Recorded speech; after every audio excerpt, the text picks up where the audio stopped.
నిన్న మొన్న energy demand విషయంలో మాట్లాడినప్పుడు ఏం లేదు అంతా బాగుంది కరెంట్ అని చెప్పారు. నేను గౌరవనీయులైన మంత్రివర్యులకి ప్రభుత్వానికి పంపుతా ఉన్నాను సార్, దయచేసి చూసుకోండి. These are the paper clippings from MGM hospital Warangal. 6 గంటలు కరెంటు పోయి ఎంజీఎం హాస్పిటల్లో అక్కడి పేషెంట్లు చిన్నపిల్లలు ఇబ్బంది పడి ఆఖరికి ఇంక్యుబేటర్స్ పనిచేయకపోతే ఇన్ఫెంట్స్ కూడా ఇబ్బంది పడ్డ పరిస్థితి పేపర్లో వచ్చింది. నేను దయచేసి మంత్రి గారికి పంపుతా ఉన్నా. ఇది భువనగిరి ఆసుపత్రిలో గౌరవనీయులైన కోమటిరెడ్డి వెంకటరెడ్డి గారు కూడా చూసుకోవాలా. దాదాపు టార్చ్ లైట్ వెలుతురులో సర్జరీలు చేస్తూ ఉన్నారు. ఇది చూసుకోండి దయచేసి. ఇలాంటి సంఘటనలు రాష్ట్రంలో జరగడం మనకు అప్రదిష్ట, చూసుకోవాలని చెప్పి కూడా నేను కోరుతా ఉన్నా. అదేవిధంగా అధ్యక్ష, వారు లా అండ్ ఆర్డర్ విషయంలో కూడా చాలా చెప్పారు. మరి నిన్న మా సబితా ఇంద్రారెడ్డి గారు చాలా అద్భుతంగా మాట్లాడారు.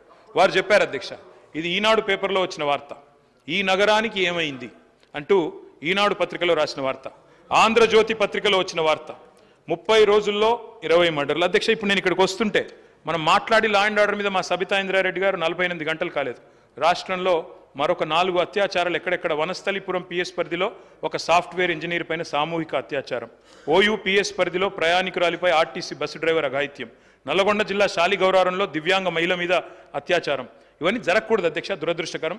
All I'm saying is please review law and order. I'm sending these to the honourable minister and honourable chief minister sir. Sir, ఇంకొక మాట చెప్పాలి సార్. మీరు ఆనాడు ప్రతిపక్షంలో ఉన్నప్పుడు గౌరవనీయులు డిప్యూటీ సీఎం గారు ఎల్ఆర్ఎస్ విషయంలో చాలా స్పష్టంగా మమ్మల్ని డిమాండ్ చేశారు. ఉత్తమ్ కుమార్ రెడ్డి గారు ఆనాడు పీసీసీ ప్రెసిడెంట్, ఆయన అన్నారు అధ్యక్ష, నో ఎల్ఆర్ఎస్ నో టీఆర్ఎస్ అన్నారు.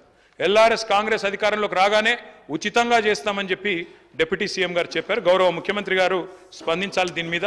రాష్ట్రంలోని 25 లక్షల మంది ఎల్ఆర్ఎస్ అప్లికెంట్స్ ఎవరైతే ఉన్నారో వారందరి తరపున ప్రధాన ప్రతిపక్షంగా మీరు ఇచ్చిన మాట నేను గుర్తు చేస్తా ఉన్నా. దయచేసి ఎల్ఆర్ఎస్ను ఫ్రీగా చేయాలని చెప్పి కోరుతా ఉన్నా. నేను ముఖ్యమంత్రి గారు, ఇండస్ట్రీస్ మినిస్టర్ గారు రేపు దావోస్ టూర్కి పోతున్నారని చెప్పి విన్నాను. వారికి I wish them the very best. చూశారు కదండి, ఈ వీడియో కనుక మీకు నచ్చినట్లయితే లైక్ చేయండి, షేర్ చేయండి, న్యూస్ టుడే తెలుగు డైలీని ఫాలో చేయండి.